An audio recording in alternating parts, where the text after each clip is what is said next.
Di dunia kok orang kaya sama orang miskin jatahnya sama, betul? Orang kaya tanahnya luas, orang miskin tanahnya sempit, makan juga sama-sama pakai sendok, betul? Apakah yang kaya tanahnya luas itu kalau makan pakai sekrop? Minum juga sama-sama pakai gelas. Apa sing melarat yang ngombe nganggo gelas, yang sugih kae langsung nganggo drum? Sama. Apakah gelar akademik bisa menambah jatah umur di dunia ini? Yang gelar akademiknya S1 dapat jatah tambahan umur 10 tahun. Jane matine swidak dadi 70. Kalau S2 dapat tambahan jatah umur 20 tahun. Kalau S3 dapat jatah umur 30 tahun. Tambahannya ndak. Kadang yang S3 belum 40 tahun udah mati. Yang nggak tamat SD sampai 90 tahun. Betul? Non donya wong wadon ayu karo elek rabine dhisik pundi? Rupane ayu karo rupane elek rabine dhisik pundi? Kadang-kadang dhisik sing elek, sing ayu ra payu-payu, dijajal ditinggal, dijajal ditinggal, dijajal ditinggal. Para sesepuh kita dulu itu kalau ngajar anak cucunya, kalau didik anak cucunya sering pakai isyarat supaya mudah diterima. Kenapa? Karena waktu itu belum siap dikasih ayat Quran langsung, dikasih hadis langsung, belum siap, bisa-bisa nolak nanti. Kalau tahu bahwa Quran dan hadis akan ditolak, jangan dipaksakan untuk disampaikan, dosa nanti. Wis ngerti nek ora nrimo kok dipaksa, malah dosa. Ini pengumuman, mumpung inget bapak-bapak misalnya istrinya cerewet, istrinya berani, itu belum bisa dinasihati pakai Quran hadis, Pak. Jangan langsung qala ta'ala qala nabi.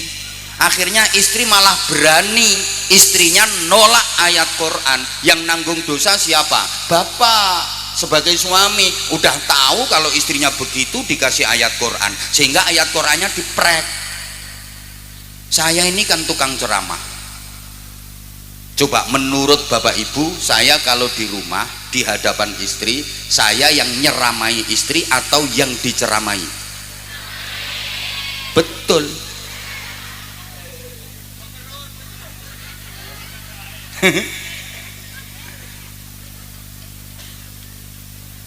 Kalau dikasih langsung ayat Quran, langsung hadis, bisa-bisa ditolak, maka pakai isyarat. Warga Getas Kerep ini misalnya langsung suruh ngeluarin duit untuk syukuran, biasanya berat karena orang sini kan agak pelit-pelit.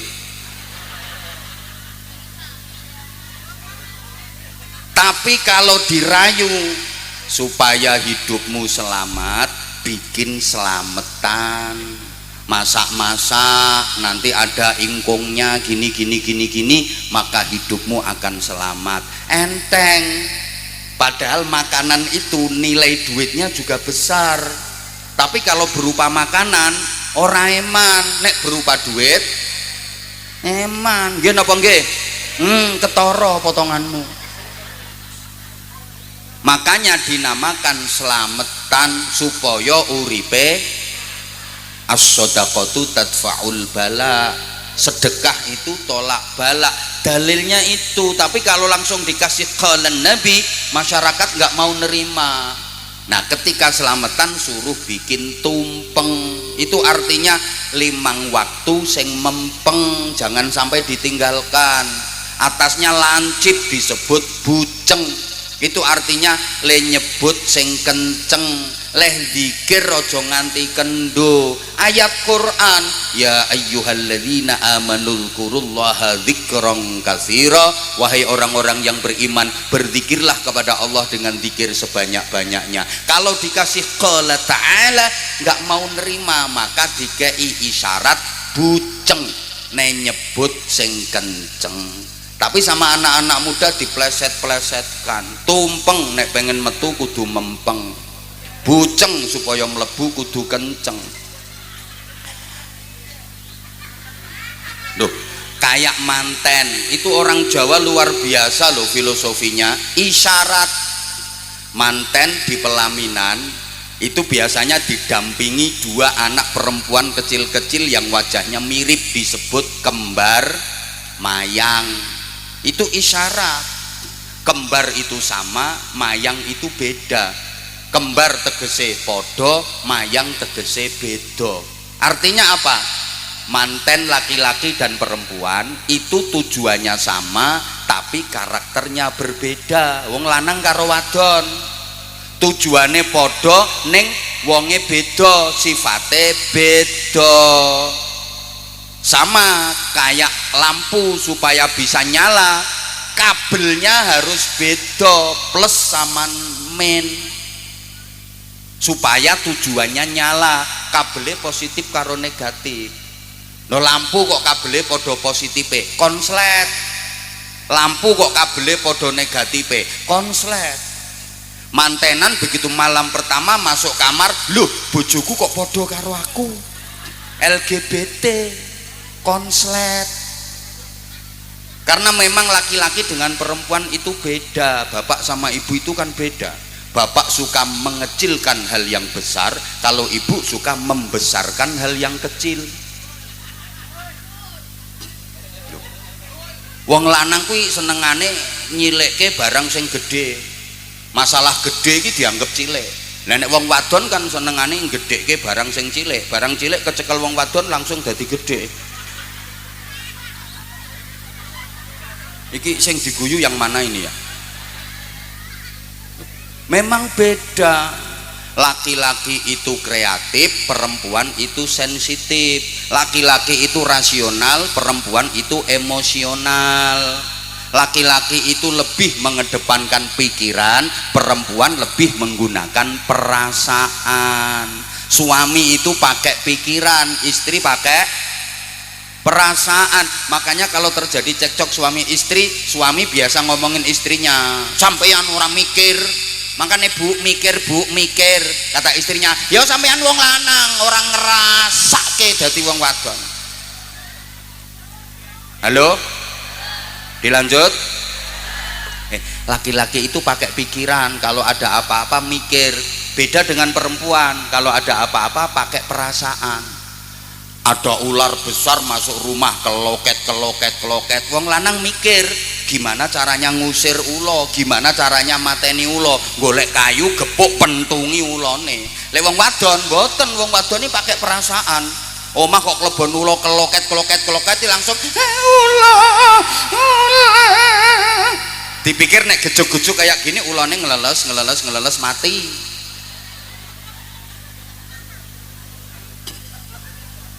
Halo, ibu-ibu misalnya lagi masak, kompor yang meledak, dor, lah meledak kok, masa kompornya meledak, cerut. Lo laki-laki kalau ngelihat ada kompor meledak, api berkobar-kobar, mikir, nyari kain basahi, kebyok ke, golek banyu siram ke. Lah nek wong wedok kan dikira kalau ditangisi terus apinya mati. Mau pergi ke Jakarta pakai kereta, begitu nyampe stasiun ketinggalan kereta, keretanya udah berangkat. Lek wong wedok nangis, ketinggalan kereta. Dipikir nek ditangisi terus keretanya sing wis berangkat mundur serut. Lek wong lanang ora. Wah ketinggalan kereta piye carane mangkat? Ono truk lewat celingkrik munggah gandul truk. Terus nanti manten itu balang suruh. Orang dulu gitu. Ini isyarat balang suruh. Suruh itu tegese ora kok kesusu leh weruh. Maksudnya ngangsu kaweruh, agar sama-sama weruh, sama-sama mengetahui, agar engkau tahu apa yang ada di hatiku, aku pun tahu apa yang ada di hatimu, sehingga engkau tahu apa yang ku mau, aku pun tahu apa yang kau mau. Kalau dalam bahasa ayat Qur'annya lita'arafu, agar saling mengenal, saling mengetahui antar suami istri. Duh, ini isyarat. Begitu pengantin sudah deket, coba toh diperhatiin, mangke manten kakung, manten lanang midak telur, ngidein ndok nganti pecah piar, manten wadon mijii kok misui. Lah ini artinya apa? Rumah tangga itu seperti telur. Orang berkeluarga itu seperti telur, bunder ser, mumet, ruwet, rentet, jibek, judek. Maka suami sebagai kepala rumah tangga harus bisa memecahkan masalah seperti memecahkan telur itu, mencari solusi. Istri membantu, memberikan dukungan dan doa, ikut berpartisipasi. Maka istri harus punya rem cangkem, suami harus punya rem tangan. Jangan sampai istri nggak punya rem cangkem, ada masalah langsung cangkemnya wadak wadak wadak wadak wadak wadak wadak. Suami nggak punya rem tangan, ono masalah plok tangannya plok plok, istrinya etek etek, suaminya plok. Jadilah rumah tangga itu mereknya etek etek.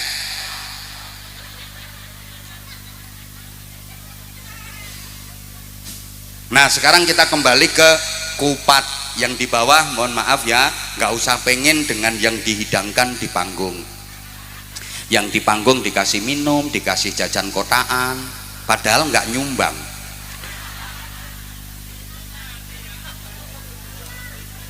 Ngertilah.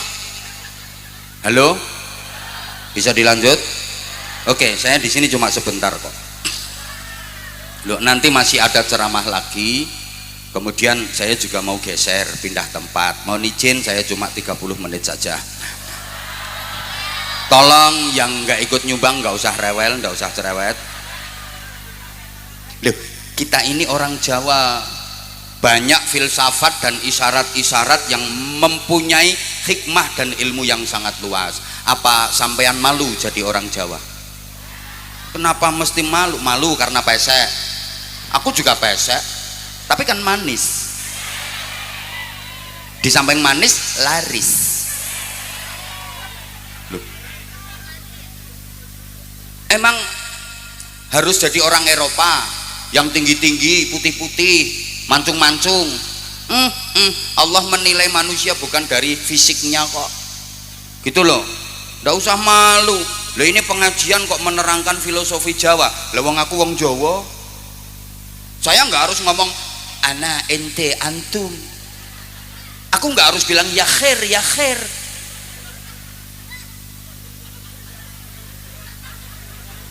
Halo, pesek bene cetakane Gusti Allah kok ngono lho bro. Nah, apa kupat laku papat bagi santri yang beridul fitri?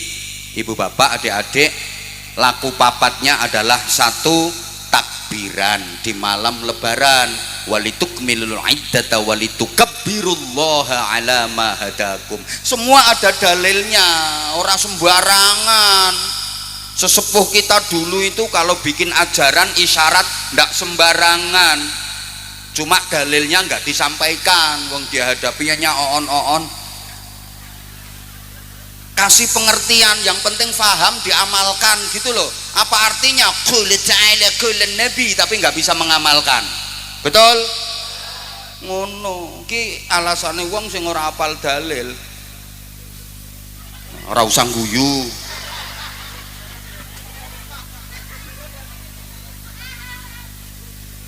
Nomor satu, takbiran di malam lebaran. Yang kedua, bayar zakat fitrah sebelum sholat id. Yang ketiga, menjalankan sholat id. Yang keempat, silaturrahim. 4 laku ini bagi santri bisa diselesaikan dalam 1 hari. Tanggal 1 Syawal tok, cukup 1 hari selesai. Tanggal 2-nya santri sudah melaksanakan sunnah Nabi. Apa itu? Siapa yang berpuasa Ramadan dilanjutkan setelah hari raya puasa 6 hari bulan Syawal, maka pahalanya sama dengan puasa setahun penuh. Jadi tanggal 2, 3, 4, 5, 6, 7 santri itu puasa. Hari rayanya cuma sehari, 1 Syawal. Meskipun puasa 6 hari bulan Syawal nggak harus dilaksanakan di awal, boleh kapan saja, yang penting masih di bulan Syawal. Tapi yang paling afdol, paling bagus langsung tanggal 2, 3, 4, 5, 6, 7. Yakin di sini belum ada yang melakukan itu, termasuk yang di panggung, termasuk yang ceramah. Iki ya ora. Halo?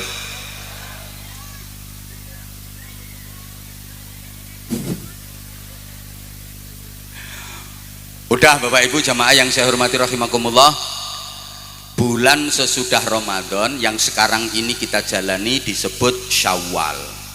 Secara bahasa, Syawal itu artinya berkembang dan meningkat. Kita harus meningkatkan kualitas diri, meningkatkan prestasi ibadah, meningkatkan iman dan takwa.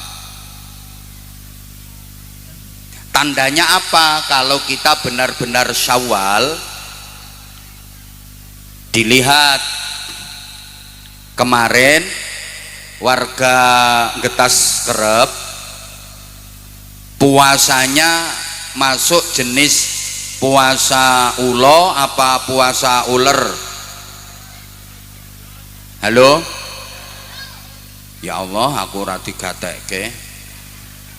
Untuk mengetahui kita itu berhasil Syawal apa tidak, meningkat apa tidak, dilihat dulu puasanya kemarin itu puasa jenis uler nopo puasa jenis ulo. Loh, uler sama ulo itu podo-podo poso, tapi hasilnya berbeda, endingnya berbeda. Ulo meskipun habis puasa dia sama sekali nggak berubah, nggak ada perbaikan, namanya tetap ulo, wajahnya tetap ulo, bentuknya tetap ulo, modelnya tetap ulo, perilakunya tetap ulo.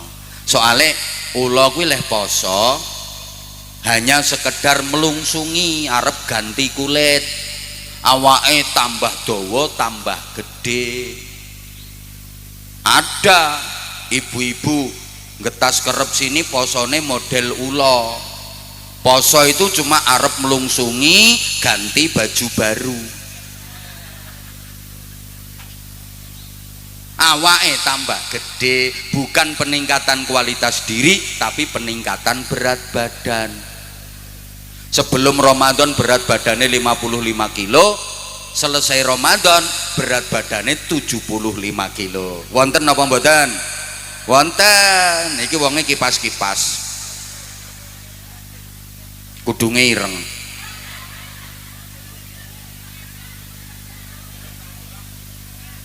Poso ulo, habis makan sahur nggak langsung persiapan sholat subuh, melungker meleh wong ulo. Selesai berpuasa kehadirannya tidak membawa harapan, justru malah menjadi ancaman. Ulo Ramadan sama sekali tidak membawa perubahan ke arah yang lebih baik. Ya semangatnya lebaran tadi, poso ulo. Beda dengan uler, sebelum puasa jelek, menjijikkan, gateli, gilani, sumber penyakit, melakukan gremet. Ora ono wong seneng uler. Cobi misalnya ibu-ibu ngumpul kayak gini terus tak uncali uler 2 kilo pure, bubar, ngerusak. Uler itu nggak ngapa-ngapain, nempel tok lho ngerusak. Nempel neng kulit, kulitnya gatel, keroken, bliduren. nempel neng godhongnya rusak, rencem bolong-bolong. Nempel neng tandurannya rusak, gering. Nempel neng buahnya rusak, bosok. Nempel neng untuku ora. Untumu rusak, kerowo, uler.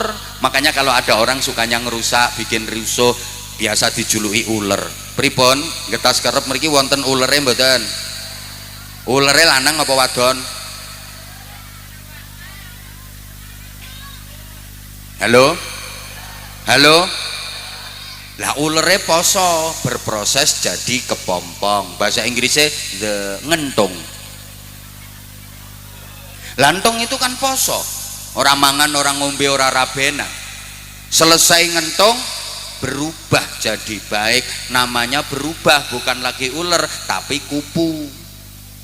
Melakune berubah, asalnya gremet sekarang terbang.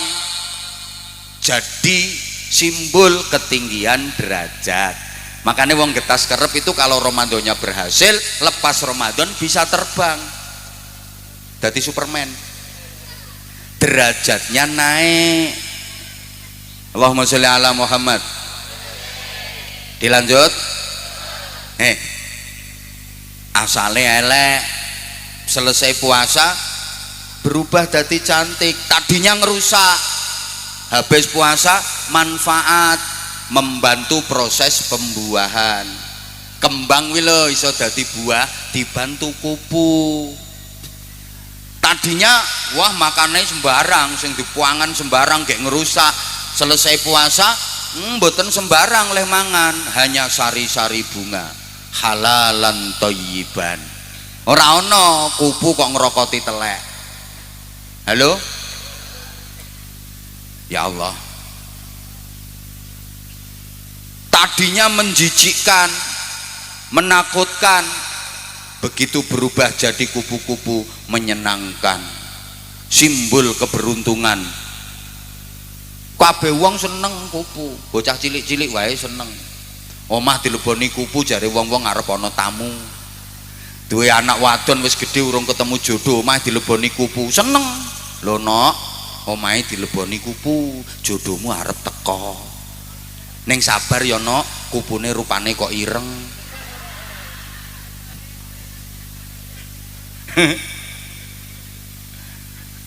Halo? Jadi salah satu tanda kalau getas kerep ini Ramadannya berhasil, lepas Ramadan setelah berkepompong sebulan berubah jadi kupu. Sayange kata sederek-sederek getas kerep mriki habis berkepompong sebulan Ramadan, keluarnya enggak jadi kupu malah jadi codot. Nah codotnya ketawa, codotnya ternyata pakai BH.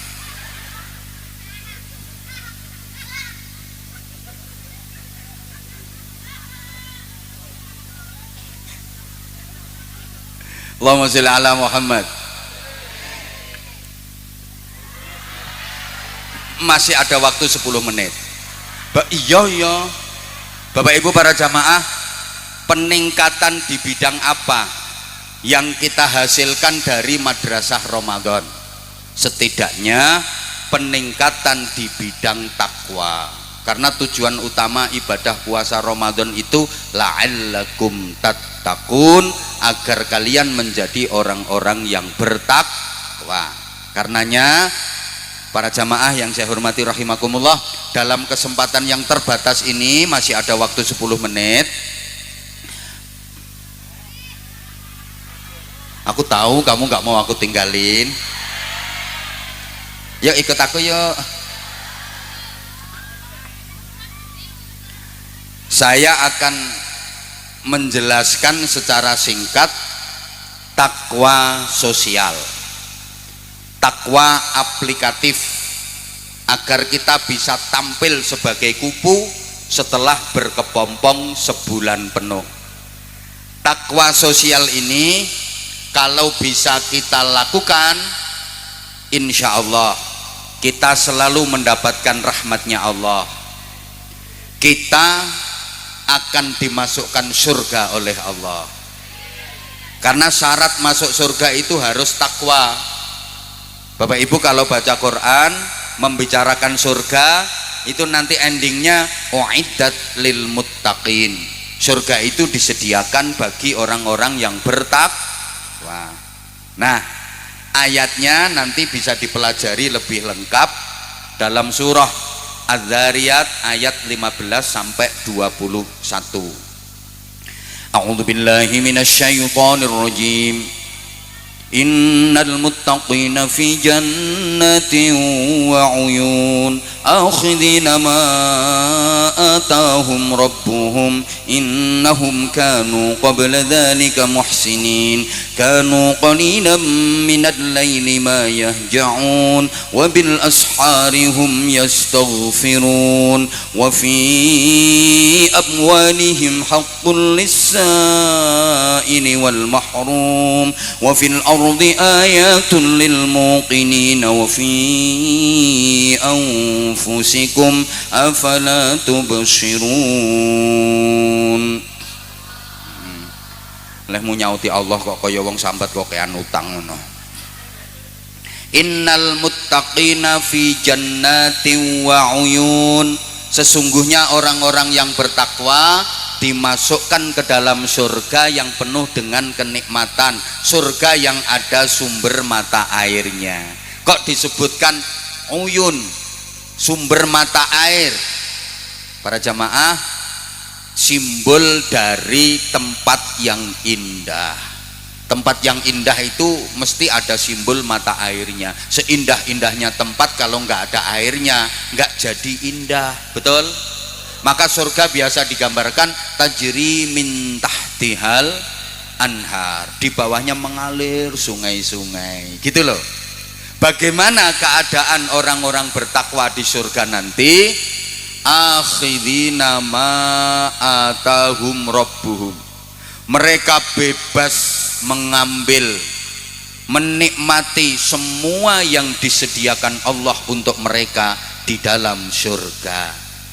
Jadi ahli surga itu bebas mengambil dan menikmati semua fasilitas di surga. Ini beda dengan Nabi Adam dulu. Nabi Adam dan Ibu Hawa dulunya kan ditempatkan di surga, betul? Kok orang semangat ya? Betul. Sebelum dikeluarkan dari surga, Nabi Adam dan Ibu Hawa ditempatkan di surga, dipersilahkan menikmati semua yang ada di surga, tapi masih ada larangan, ada pantangan. Apa itu? Wala taqraba hadhihi syajarah, tidak boleh mendekati pohon itu, syajaratul khuldi. Akhirnya Nabi Adam melanggar, mendekati, memetik, bahkan memakan buah dari syajaratul khuldi, kemudian dikeluarkan dari surga. Begitu dikeluarkan dari surga, Nabi Adam menyalahkan siapa? Menyalahkan setan, iblis? Enggak. Menyalahkan Ibu Hawa? Enggak. Menyalahkan Allah? Enggak. Tapi menyalahkan dirinya sendiri. Rabbana zalamna anfusana wa illam taghfir lana wa tarhamna lanakunanna minal khasirin. Menyalahkan dirinya sendiri. Sami mboten kalih warga Getas Kerep. Mboten. Nek warga Getas Kerep iki senengane nyalah-nyalah kelian. Seneng menyalahkan pihak lain. Halo? Orang Getas Kerep itu sukanya menyalah-nyalahkan orang lain. Coba sampean punya anak nakal, nyalahke awake dhewe napa nyalahke anak? Halo? Ya Allah, ibu-ibu punya suami ndablek, pelit, nyalahkan awake dhewe apa nyalahkan suami? Guru punya murid nakal, nyalahkan awake dhewe napa nyalahne murid? Kita umumnya suka menyalahkan orang lain. Dadi penceramah terus ora digatekke, ora diperhatikan sama jamaah, menyalahkan awake dhewe napa nyalahke jamaah? Nyalahne jamaah padahal ceramahe ora menarik. Yuk belajar dari Nabi Adam, menyalahkan dirinya sendiri. kemudian taubat, evaluasi diri, taubat, akhirnya nanti balik lagi ke surga. Beda dengan iblis. Iblis gak mau menyalahkan dirinya sendiri. Iblis nyalah ke Nabi Adam, nyalah ke Ibu Hawa, nyalah ke Gusti Allah. Makanya iblis sampai kapanpun gak akan bisa balik ke surga. Nah, dari dua contoh tadi, iblis dan Nabi Adam, kira-kira getas kerep keturunan siapa? Keturunan siapa? Nah, kalau merasa keturunan Nabi Adam, ya harus mau niru Nabi Adam, mencontoh Nabi Adam. Kalau nggak mau niru Nabi Adam, berarti koncone. Paham? Nabi Adam dulu di surga masih ada larangan. Nah, sampean besok di surga nek sido apa ora? Nah, yen sido itu di sana nggak ada larangan, nggak ada sirian, nggak ada pantangan, bebas sebebas-bebasnya. Kalau di dunia nggak ada orang bebas, itu nggak ada. Coba siapa di dunia ini yang bebas berbuat semaunya, bebas melakukan sesukanya? Nggak ada. Setinggi-tingginya pangkat, apa dia bebas berbuat sesukanya? Kok ora dijawab yo? Sak dhuwur-dhuwure jabatan di dunia ini, apa orangnya bebas berbuat sesukanya? Ora, malah wong sing duwe pangkat jabatan kuwi ora iso bebas. Dipentelengi terus sampai KPK. Leres napa leres? Orang punya jabatan itu sekarang malah nggak bisa bebas hidupnya, nggak bisa tenang tidurnya. Hartanya diaudit, kekayaannya harus dilaporkan, sumbernya dari mana, peruntukannya apa. Ora iso bebas. Lebih bebas sampean. Sopo sing arep neliti sampean? KPK moro sampean arep mriksa apa? Sotel. Halo? Orang kaya raya di dunia ini, apa mentang-mentang kaya terus dia bebas berbuat sesukanya? Ya ndak lah. Siapa yang bebas di dunia ini? Jadi penceramah, pegang mic, mengendalikan acara, menguasai panggung, apa dia bebas berkata semaunya? Ndak iso bebas, salah ucap viral. Betul? Di dunia ini ndak ada orang yang bebas itu, mentang-mentang kaya terus bebas. Misalnya orang kaya diundang pesta prasmanan, apa dia bebas ngambil makanan sesukanya? Enggak, apalagi kalau sudah tua. Banyak sirian, banyak pantangan. Ditawari nasi, Mbah, sidik wae. Sop, Mbah, duduhe wae. Ini khas Tegal sate, Mbah, sunduke wae. Apa mana gek ditutke bojone gek sing wedok ki galake kaya asu manak kae. Arep njukuk ngene tampil, arep njukuk ngene ra entuk, arep nyiduk kikil aja kuwi, eling penyakite. Kari delonga urip matane tok. Apalagi kalau sudah kena penyakit komplikasi, dengan semua jenis makanan yang digemari nggak berani mengkonsumsi. Kasih sate dihindari, yang dicari malah ikan teri. Kasihnen dikit tensinya tinggi, makan cumi-cumi alergi, makan sambal goreng ati asam urat kambuh lagi, ginjal keserang, cuci darah seminggu 2 kali, kasih minum manis minta ganti karena udah punya pabrik gula sendiri, istrinya masih cantik udah disfungsi ereksi, mendekati istri disingkri, walaupun minum jamu kuat tetap nggak bisa berdiri. Maunya 3 kali cuma bisa sekali, itu pun memaksakan diri. Di dunia kok orang kaya sama orang miskin jatahnya sama, betul?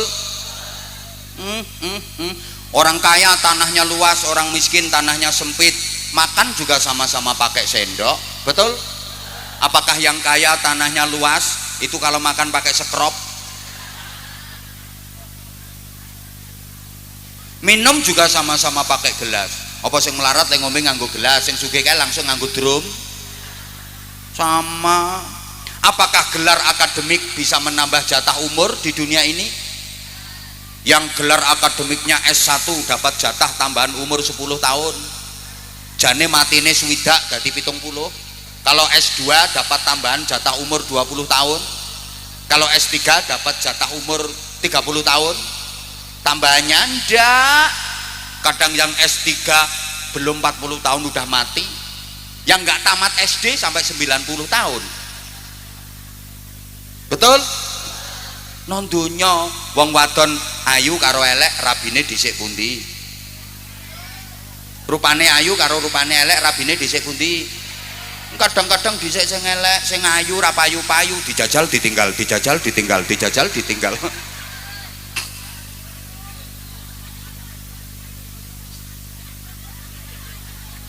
Donya kok. Yang kerja sama yang enggak kerja, jatah rezekinya banyak mana? Yang kerja sama yang enggak kerja, jatah rezekinya banyak mana? Kadang-kadang banyak yang enggak kerja. Orang yang kerja itu malah mencarikan yang enggak kerja. Betul? Loh, contoh sekarang aja loh. Yang kerja saya ceramah, jenengan enggak kerja.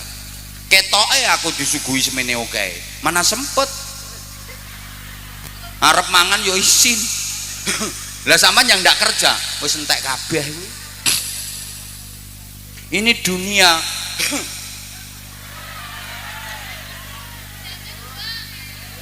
Siapa ngomong jame buang? Saya tadi sempat berpikir, wah saya ceramah itu udah lama. Tadi ada yang nanya, mulai tahun berapa Bah? Ya saya ingat saya mulai tahun 2007, 2006, 2007 itulah. Udah hampir 20 tahun. Tak pikir ya masyarakat udah pada bosen sama saya. Begitu saya datang, ya Allah ternyata jamaahnya masih berjubel. Sempet ya kan sekarang banyak penceramah baru. Sempet khawatir sih kamu tuh berpaling ke lain hati. Ternyata enggak, kamu masih tetap setia sama aku. Makasih semuanya. Aku kalau tahu kayak gini tuh makin sayang aku sama kamu. I love you semuanya. I love you. I love you semuanya. I love you. Sing tuwek ra usah ngene-ngene. Gila nih.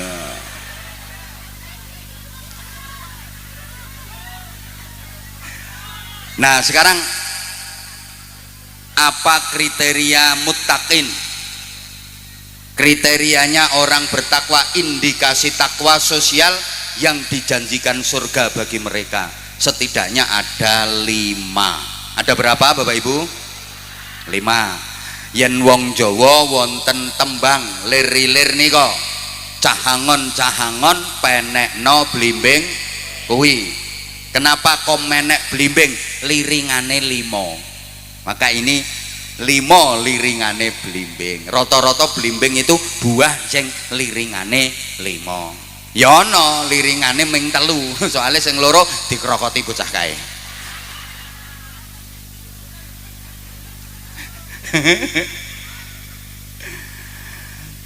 Lima indikasi orang bertakwa sebagai takwa sosial.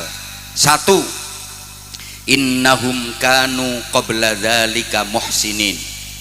Mereka dulu waktu di dunia adalah orang-orang baik. Muhsinin, orang-orang yang berperilaku baik. Mereka sukses hidupnya. Karena orang sukses itu bukan orang yang berhasil mendapatkan apa yang diinginkan, tapi orang sukses itu adalah orang yang berhasil menjadi orang baik.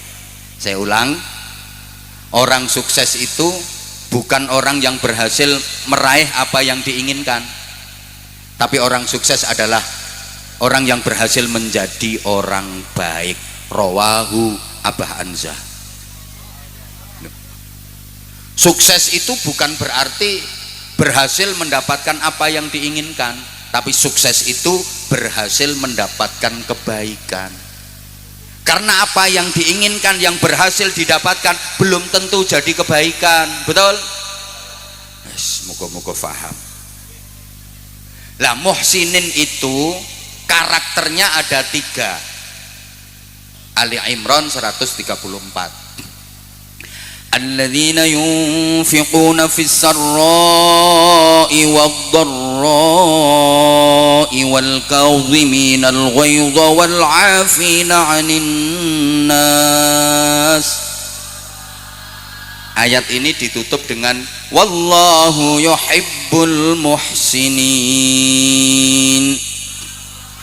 dan Allah sangat mencintai muhsinin, orang-orang yang berperilaku baik. Kita harus menjadi orang-orang yang dicintai Allah. Kita harus pandai merayu Allah agar Allah mencintai kita. Nah, karakternya muhsinin itu ada 3. Pertama, alladzina yunfiquna fis sarra'i wad-dharra'. Orang-orang yang suka berinfak, suka menolong, suka membantu, suka bersedekah, baik di waktu sempat maupun di waktu sempit, di waktu longgar maupun di waktu rupek. Fis sarra', di waktu sehat, di waktu kaya, banyak duit, waktu senang, bahagia, berinfak. Fid dharra', di waktu sempit, di waktu kepepet, di waktu sakit, di waktu miskin, sedikit duit, tetap berinfak. Halo? Ayo sampean jawab sedekah. Ngoten nggih?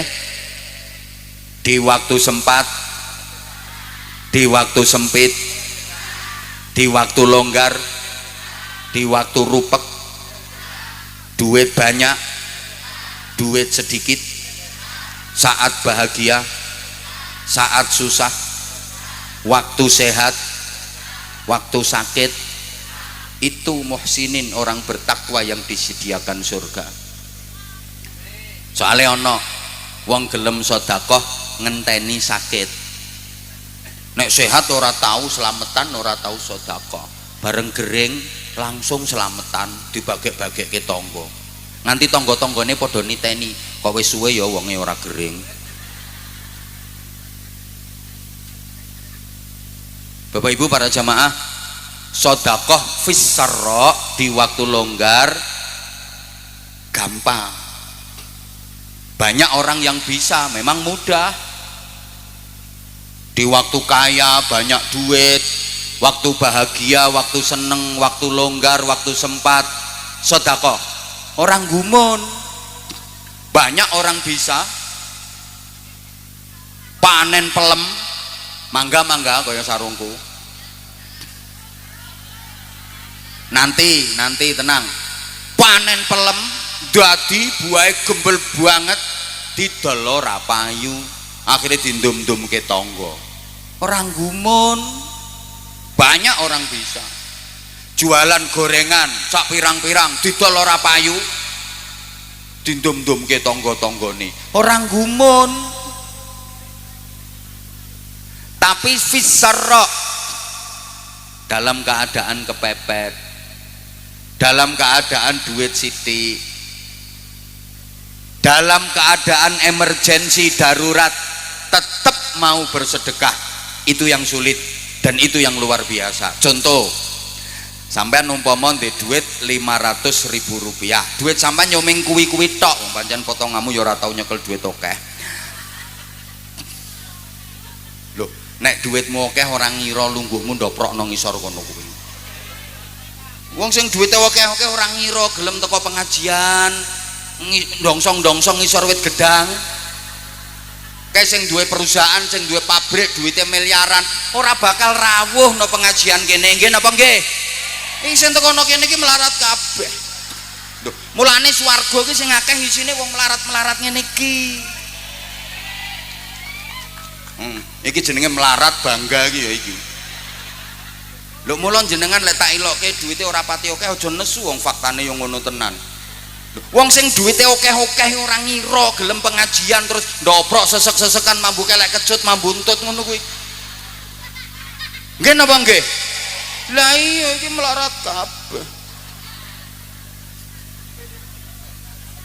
Yuk, nek omongan saya salah monggo silakan dibantah, sekarang tak enteni.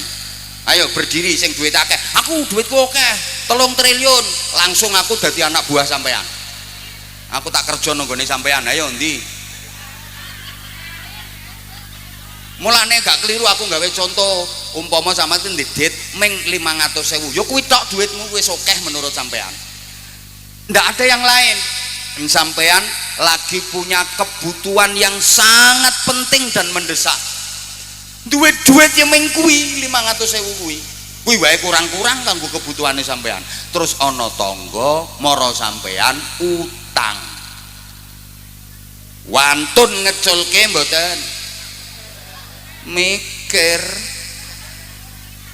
Berani ngelepas napa mboten?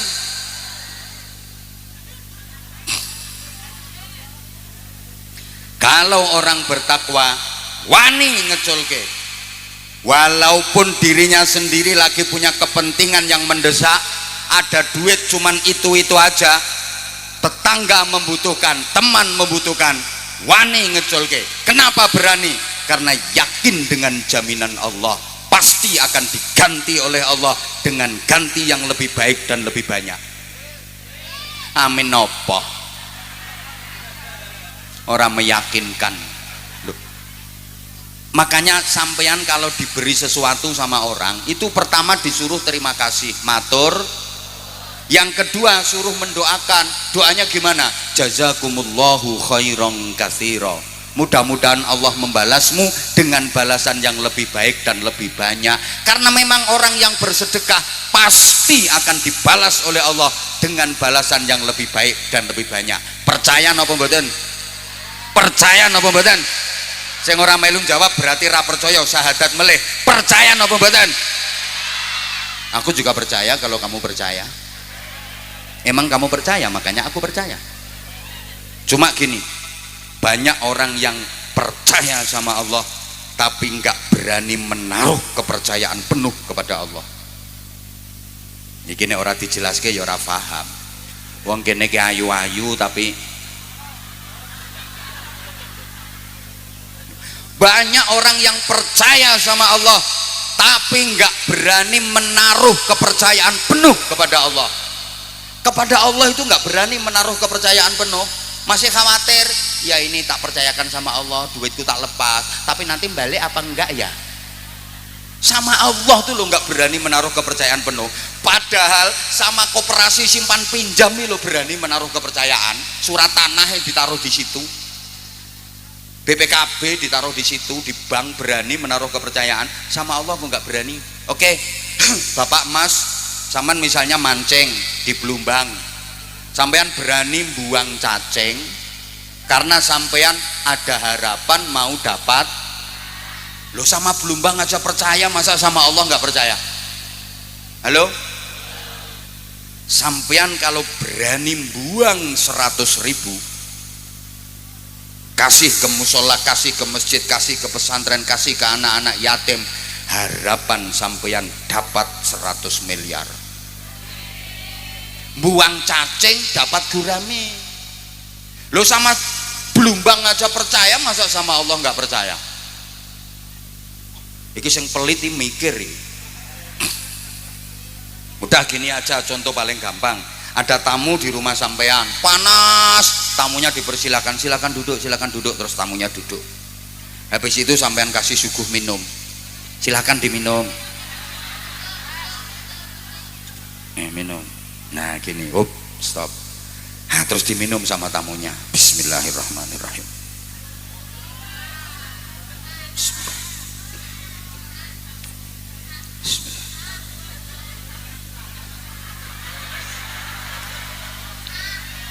Saking hausnya, tamu minum itu koret-koret sampai tetes terakhir. Sebagai tuan rumah yang baik, tahu kalau gelasnya kosong, dia pakai.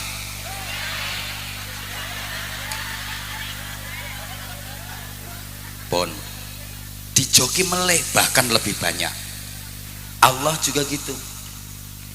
Kalau ngelihat hambanya berani Sodakoh sampai koret-koret, sampai tetes terakhir, pasti dijoki melih sama Allah.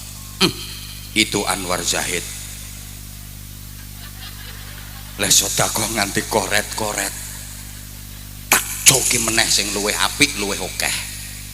Lah itu sambil kerep kok pelit banget. Getas kerep. Orangnya kok pelit-pelit. Halo? Halo? Berani mboten jenengan? Hoi. Berani sedekah mboten? Pasti diganti Allah dengan ganti yang lebih baik dan lebih banyak. Oleh karena itu, ini ada Departemen Pengemisan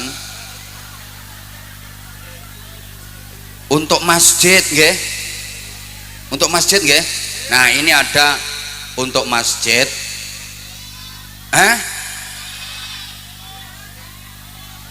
Sudah tadi. Sudah. Berapa sing dicemplungke? 2000. Ya entuk iwak gatul. Kalau pengen dapat gurami ya 100.000. Yang tadi 50.000 dapatnya mujair. Yang 20.000 dapat ikan sepat. 2.000 gatul. Sudah ya tadi ya. Ya udah, kalau udah ya ndak usah yi, sampun kalau wau alhamdulillah. Apa? Loh, bentar toh, ini belum selesai materinya kok. Yang kedua, kan muhsinin itu kriterianya 3. 1, yunfiquna fis sarra'i wad dharra. Yang kedua, wal kadhiminal ghaidha.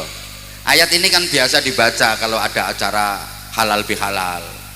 Mampu menahan amarah, iso ngampet kanepson, ora nesuan, tidak jadi pemarah, pembenci apalagi pendendam, tapi jadi punya kesabaran yang tinggi. Itu tandanya muhsinin, mampu menahan amarah, mempunyai kesabaran yang tinggi. Kenapa kita harus sabar dalam hubungan sosial bermasyarakat? Bapak Ibu para jamaah, kita berbuat baik kepada orang itu belum tentu dibalas dengan kebaikan, betul? Kayaknya pengalaman ngapii wong urung karuan dibales apik karo wong kuwi, nggih napa nggih? Kadang diwapiki ra karuan balese nang kita elek, wonten napa mboten? Wonge teko, ketoke kudunge coklat.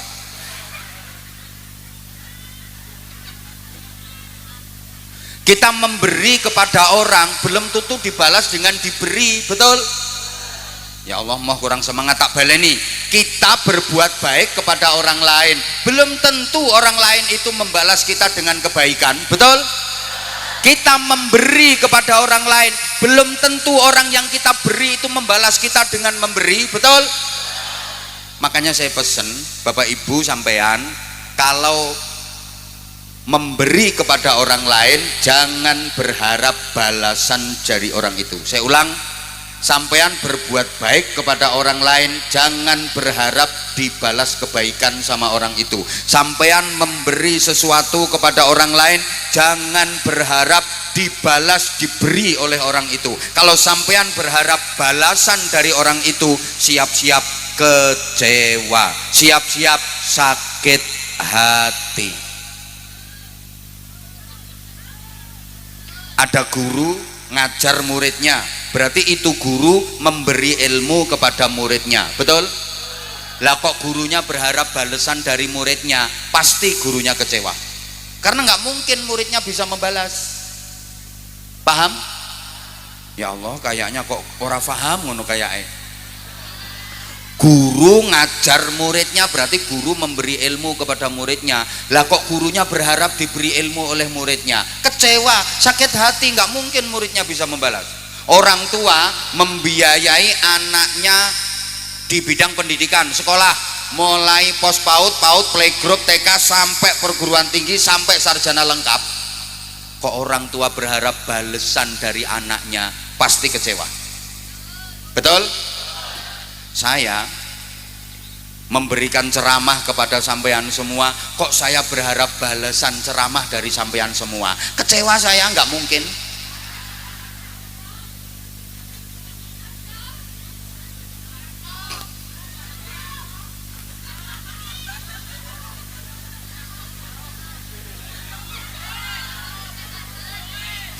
Ya Allah, udah. Pokoknya kalau kita memberi kepada orang lain jangan berharap dibalas dengan diberi, karena manusia itu selalu ada 3 level. Kalau dalam surat Fatir itu, tsumma awrathnal kitaba alladzina istafaina min ibadina faminhum zalimun li nafsihi wa minhum muqtasid wa minhum sabiqun bil khairati biiznillah. Orang itu selalu ada 3 jenis, ada yang zalimul li nafsi, ada yang muqtasid, ada yang sabiqum bil khairati biiznillah. Zalimul li nafsi, diberi tidak membalas memberi atau membalas lebih sedikit. Muqtasid, diberi membalas sama, timbal balik, lung tinulung. Sabiqum bil khairati biiznillah, diberi membalas lebih. Kira-kira di Getas Kerep sini yang paling banyak yang mana? Ketika diberi membalas lebih, membalas sama, atau tidak membalas, mana yang lebih banyak?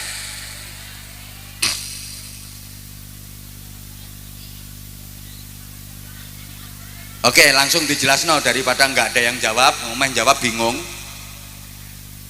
Yang paling sedikit itu yang membalas lebih, itu paling sedikit. Maaf, zalimul li nafsih paling banyak. Wong masyarakat kita itu kayak tumpeng itu loh, kayak tumpeng. Paling bawah itu paling ombo dewe, paling gede dewe, sing tengah tanggung, dhuwur dewe lancip niku paling sithik. Dadi sing lancip paling sithik niku sabiqum bil khairati biiznillah. Sing tengah-tengah kuwi muqtasid, sedengan. Sing paling ombo ngisor dewe paling akeh kuwi zalimul li nafsih. Maaf.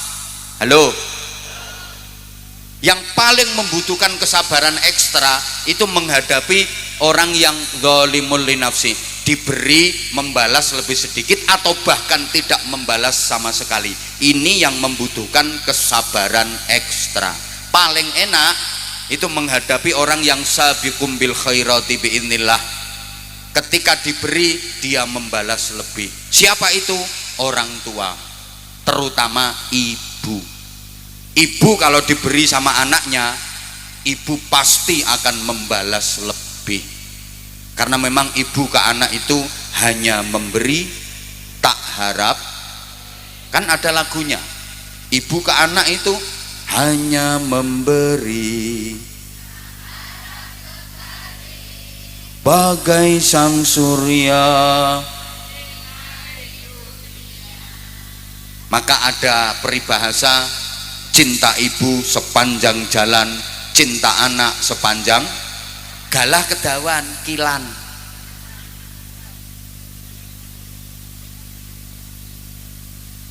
Loh, contoh paling gampang, anaknya merantau di Jakarta, waktu lebaran pulang sowan ke ibunya. Paling anak itu cuma bawa minyak goreng 2 kilo, gula 2 kilo, roti kaleng sing tanggung 1, itu pun wis dibuka segele, dijukuk wafere, sama duit 200.000 dibungkus amplop, kasihkan ke ibunya.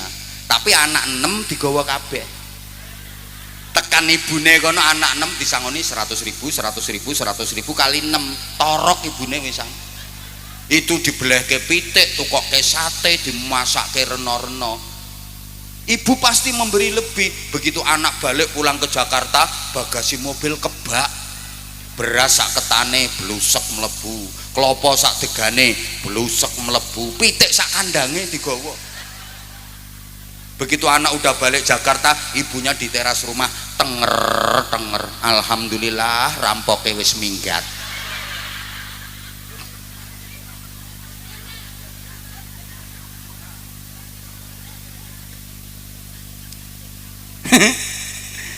Ada yang muktasid, membalas sama, ini dengan teman, dengan tetangga. Misalnya ibu bapak sampean habis punya hajat menantu, ada tetangga sampean nyumbang 200.000. 5 tahun kemudian tetangga sampean yang nyumbang itu punya hajat mantu, kira-kira bapak ibu buka buku napa mboten? Buka catatan napa mboten? Dulu disumbang 200.000, sekarang balik ke pinten? Wis 5 tahun ya tambah. Kruse beda wesan. Mosok tetep 200.000. Oh, pelit. Nah, yang paling membutuhkan kesabaran itu menghadapi zalimul linafsi, orang yang ketika diberi membalasnya lebih sedikit atau bahkan tidak membalas sama sekali. Menghadapi orang yang nggak tahu diri, nggak tahu balas budi, bahkan menyakitkan hati. Bertepuk sebelah, air susu dibalas dengan air, ditulung malah dikeiatin rogoh. Kau yang mulai, kau yang berjanji, kau yang ya nasib, ya nasib.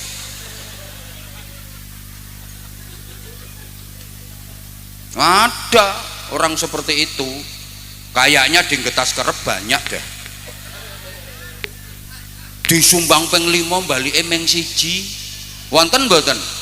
Ono wonge saiki nganggo kudung warna pink.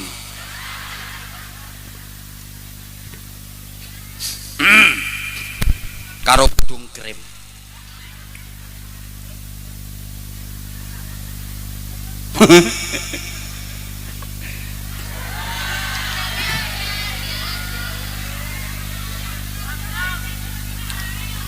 Kok rewel toh? Omahmu ngendi engko tampiri tak ceritani dhewe.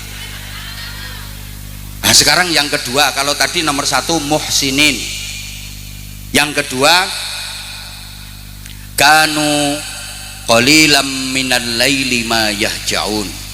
Mereka orang-orang bertakwa yang dijanjikan surga di waktu malam tidurnya sedikit. Kalau malam tidurnya hanya sedikit. Kok malam tidurnya sedikit? Bukankah Allah menciptakan malam untuk tidur, untuk istirahat, siang hari untuk kerja, cari maisha? Wa ja'alnal laila libasa wa ja'alnan nahara ma'asha. Memang Allah menciptakan siang hari untuk cari maisha, malam hari untuk beristirahat. Tapi kalau kita memang benar-benar ingin bisa sampai ke surga, untuk bisa sampai ke sana butuh biaya yang banyak, modalnya banyak.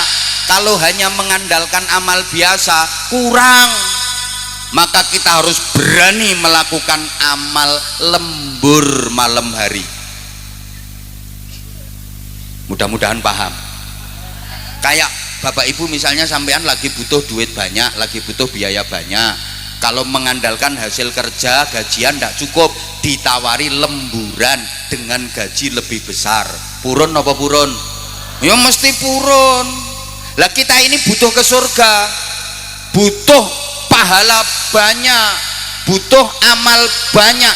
Kalau mengandalkan amal normal biasa, rasa-rasanya berat untuk bisa sampai ke sana, kurang. Maka kita ditawari amal ekstra, lembur malam hari. Kok kayaknya berat gitu? Apa amal ekstra lemburan malam hari itu? Paling boten ada 3. Pertama, wa minal laili fatahajjad bihi nafilatan lak asa an yab'atsaka rabbuka maqaman mahmuda. Dan dari sebagian malam bertahajudlah sebagai tambahan amal untuk mendapatkan pahala ekstra, agar kalian ditinggikan derajatnya oleh Allah Subhanahu wa ta'ala. Warga Getas Kerep, kalau malam hari waktu tidur biasanya tengah wengi, lewat tengah wengi ngelilir, nggih ngopo Nguyuh, bareng nguyuh langsung sholat. Mboten, ngopo bareng nguyuh? Turu. Ya Allah, berarti ngetas kerep ora cara cewek nggih. Lah bareng nguyuh langsung turu. Ih, ayu-ayu padha kepet. Gila nih. Coba, apalagi yang sudah sepuh, mohon maaf, kalau malam tidur 8 jam penuh utuh nggak mungkin kuat. Jam 9 turu, bangun-bangun jam 5 nggak mungkin bisa tanpa terbangun.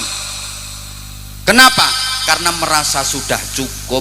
Kalau nggak gitu kepuyuh, kebelet, kudu pipis, gak iso ngampet. Pasti itu kalau udah di atas 60 tahun nggak mungkin. Dalam keadaan normal berangkat tidur jam 9, bangun-bangun jam 5 tanpa ngelilir, nggak mungkin bisa. Kenapa? Merasa sudah cukup. Kalau nggak gitu yo kebelet kudu pipis mesti bangun. Itu memang teguran dari Allah. Kalau usiamu sudah segitu, malam itu pasti dibangunin sama Allah. Maunya Allah disuruh mendekat sama Allah, disuruh tahajud. Lawang getas kerep kok meng the piece of the cur. Bahasa Inggris, nek wong lanang iki bahasa Inggrisnya piece of the cur, nek wong wedok piece of the chest. Ya memang suaranya beda kok. Wong lanang yo cur keracak-keracak, wedoknya yes. Kadang si ana sruwitane. Nah, aku ngene iki yo penelitian ngene.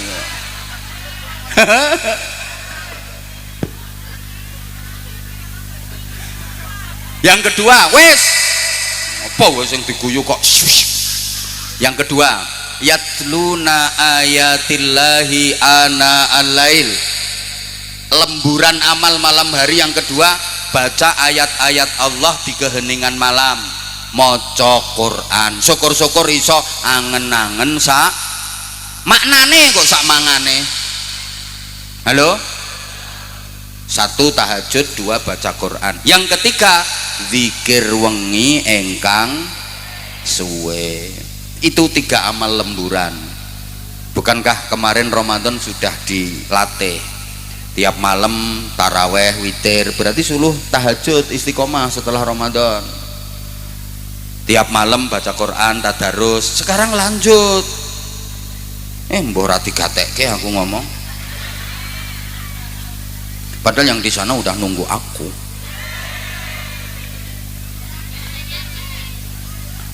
Yang ketiga, makanya yang ketiga, wabil ashari hum yastaghfirun. Dan di waktu sahur mereka pada beristighfar. Orang bertakwa yang dijanjikan surga itu bangun tidurnya sebelum subuh, karena waktu sahur mereka banyak-banyak beristighfar. Wong takwa kuwi turune dhisik tangine gasik. Bareng turune dhisik tangine. Bangun tidur jangan nunggu ditegur sama muadzin. Bangun tidur jangan nunggu dikritik sama muadzin. As-sholatu khairum minan naum. Sholat itu lebih baik daripada. Nah, itu kan bangun tidur nunggu diobrak-obrak sama muadzin. Dibilangin kalau sholat lebih baik daripada tidur. Jangan tidur ae toh, getas kerep. Sholat itu lebih baik daripada tidur. Soalnya rata-rata getas kerep itu punya anggapan tidur lebih baik daripada sholat. Buktinya kalau mendengar as-sholatu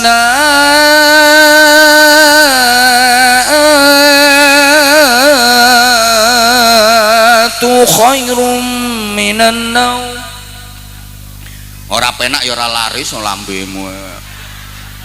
Coba ketika mendengar seruan as-sholatu khairum minan naum, lebih banyak mana yang ke masjid berangkat sholat daripada yang masih tidur?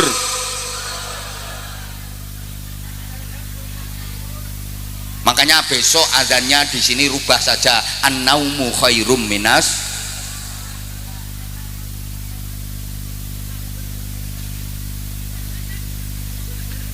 Perbanyak istighfar Bapak Ibu. Rasulullah itu nggak pernah salah, nggak pernah dosa, sedikit pun nggak ada. Itu kalau istighfar mohon ampun kepada Allah tiap hari nggak pernah kurang dari 100 kali. Sami nggih kalih ngetas kerep pret. Mung jak istighfare mulat ngono. Astagfirullahaladzim. Nah, ini ada hadis sahih Rasulullah yang bersabda, kita dianjurkan untuk istiqomah baca Sayyidul Istighfar. Namanya aja Sayyidul Istighfar, ratunya istighfar. Allahumma anta rabbi la ilaha illa anta khalaqtani wa ana 'abduka wa ana 'ala 'ahdika wa wa'dika mastata'tu a'udzu bika min syarri ma sana'tu abu'u laka bi ni'matika 'alayya wa abu'u bi dhanbi faghfirli fa innahu la yaghfiru dzunuba illa anta. Siapa yang baca Sayyidul Istighfar di waktu pagi menjelang matahari terbit, kok ternyata siang harinya dia mati, maka dia masuk surga. Kalau Sayyidul Istighfar dibaca sore hari menjelang matahari terbenam, kok ternyata malam harinya dia mati, dijamin masuk surga. Bapak Ibu, sampean nanti rencananya matinya siang apa malam? Nah kalau nggak tahu ya berarti dibaca terus. Kok misalnya matinya siang, paginya udah habis baca. Oh kok matinya malam, sorenya udah baca, gitu loh. Muka-muka paham. Yang keempat, loh ini waktu kita dibatasi waktu sayang. Aku juga maunya sih berlama-lama sama kamu. Wa fi amwalihim lis-sa'ili wal mahrum, dan di dalam harta kekayaan mereka ada haknya orang miskin yang meminta-minta atau yang tidak meminta demi menjaga kehormatan dan harga diri. Orang bertakwa yang dijanjikan surga itu sadar bahwa dalam rizki yang dititipkan Allah kepadanya ada haknya orang lain yang harus diberikan. Di sekitar kita pasti ada orang-orang yang sangat membutuhkan bantuan kita, pasti ada. Baik orang itu meminta karena saking butuhnya, atau dia nggak mau minta-minta karena memang menjaga kehormatan dan harga dirinya. Ingat Bapak Ibu, yang kita dapatkan dari kerja keras kita itu pendapatan kotor, bruto. Yang boleh kita konsumsi itu yang bersih. Dari kotor menuju neto bersih itu ada proses namanya zakat. Makanya zakat itu maknanya pembersihan, minimal infak, sedekah, gitu loh. Halo? Lah kalau nggak dikeluarkan sama sekali, dapat rezeki diembat semua, itu orang geragas itu namanya. Kayak disuguh lemper, diuntal sak kulit-kulite, sak godong-godonge, sak biting-bitinge. Wong celutak. Masa dapat ikan lele kok dimplok sandase, sak rine, sak telek-teleke. Semoga-moga paham. Terakhir yo. Wah, kok lonjat lanjut ae. Wong wedoke kadung kenaan terus ora gelem wis ngono kuwi. Wa fil ardi ayatul lil muqinina wa fi anfusikum afala tubsirun. Dan di bumi ada tanda-tanda kekuasaan Allah bagi orang-orang yang yakin. Belajar terus, menambah keyakinan dan keimanan kepada Allah.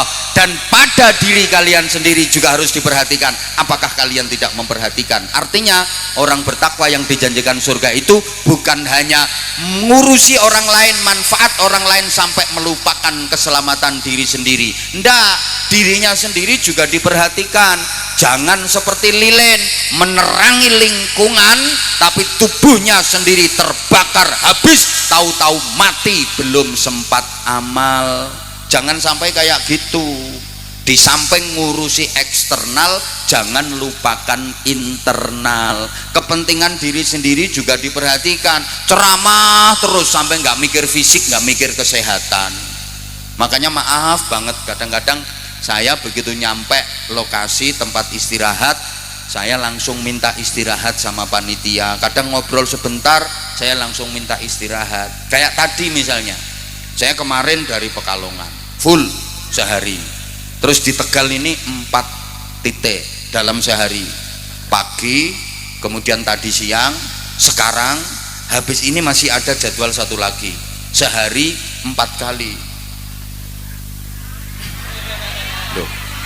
Makanya maaf begitu tadi saya nyampe tempat transit, saya ngobrol sebentar langsung minta istirahat. Kenapa? Kalau misalnya saya nggak istirahat, nuruti panitia diajak ngobrol terus, remuk saya, malah saya nggak bisa ceramah sekarang gitu loh.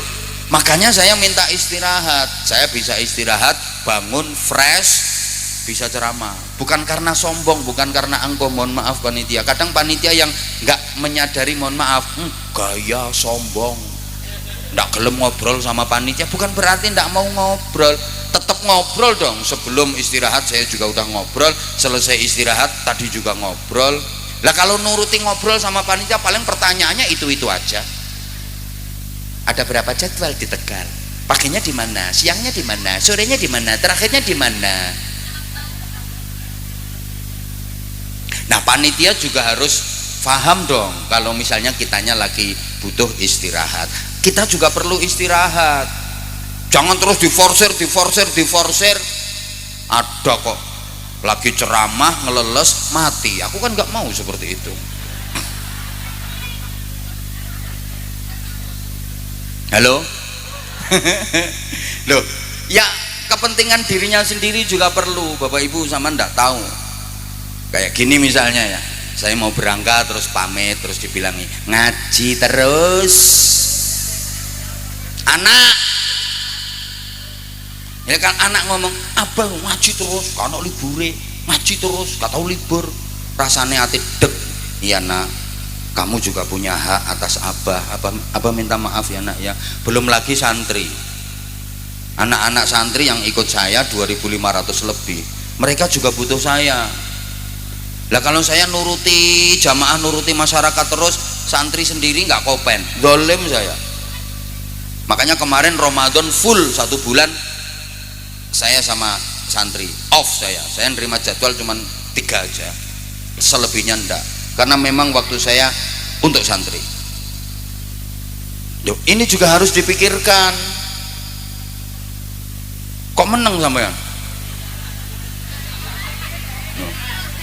Lo kadang-kadang saya berpikir gitu, saya ini udah 20 tahun lebih keliling masyarakat, wiritan wirawiri turut ratan. Wilayah Indonesia alhamdulillah udah semua, 34 provinsi dan beberapa negara luar negeri. Kadang-kadang sudah berpikir, ya waktunya saya nungguin santri, waktunya saya ngemong santri, masyarakat arang-arang wae. Tapi gimana kalau udah ada panitia datang ke rumah, itu saya juga bingung. Mau diterima itu yo santri juga punya hak, keluarga juga punya hak. Mau ditolak itu kok iso eman-eman nih loh. Maksudnya gini loh sayang. Maksudnya gini, yung kalau waktunya longgar ada, saya sehat, masa diminta ngaji kok ndak mau gitu loh, kan eman. Ya bingung juga gitulah. Ini aja kemarin dibuka jadwal untuk 2027, ndak sampai seminggu, setahun full sampai Desember 2027. Coba pikir, aku tuh juga heran, orang-orang itu kok nggak belenger, nggak bosen sama aku, padahal aku juga jelek, tampang juga nggak punya nilai jual, tapi manis sih emang. Loh, kenyataan sekarang penceramah baru banyak, tapi nyatanya dibuka jadwal untuk 2027 kemarin itu enggak sampai seminggu, setahun full terjual, udah habis sampai Desember 2027. Nah ini orang yang nggak seneng, sombong. Emang ini babnya bab sombong? Ya Allah, ini saya curhat gitu loh. Makanya sampean juga harus paham dong, kalau saya nggak boleh lama-lama ngajinya. Waktunya kan dibagi tuh sayang. Ya udah, kalau nggak mau tak panggil sayang, waktunya harus dibagi kenter. Anyel aku. Lah itu 5 kriteria orang bertakwa yang dijanjikan surga. Matur suwun semuanya. Saya sebenarnya pengen di sini sampai jam 12, nggak apa-apa. Tapi karena ya waktunya harus kita bagi, sekali lagi saya mohon maaf. Nanti masih ada acara lanjutan, masih ada sambutan, masih ada ceramah lagi. Saya mohon izin Bapak Ibu, doanya nanti di belakang.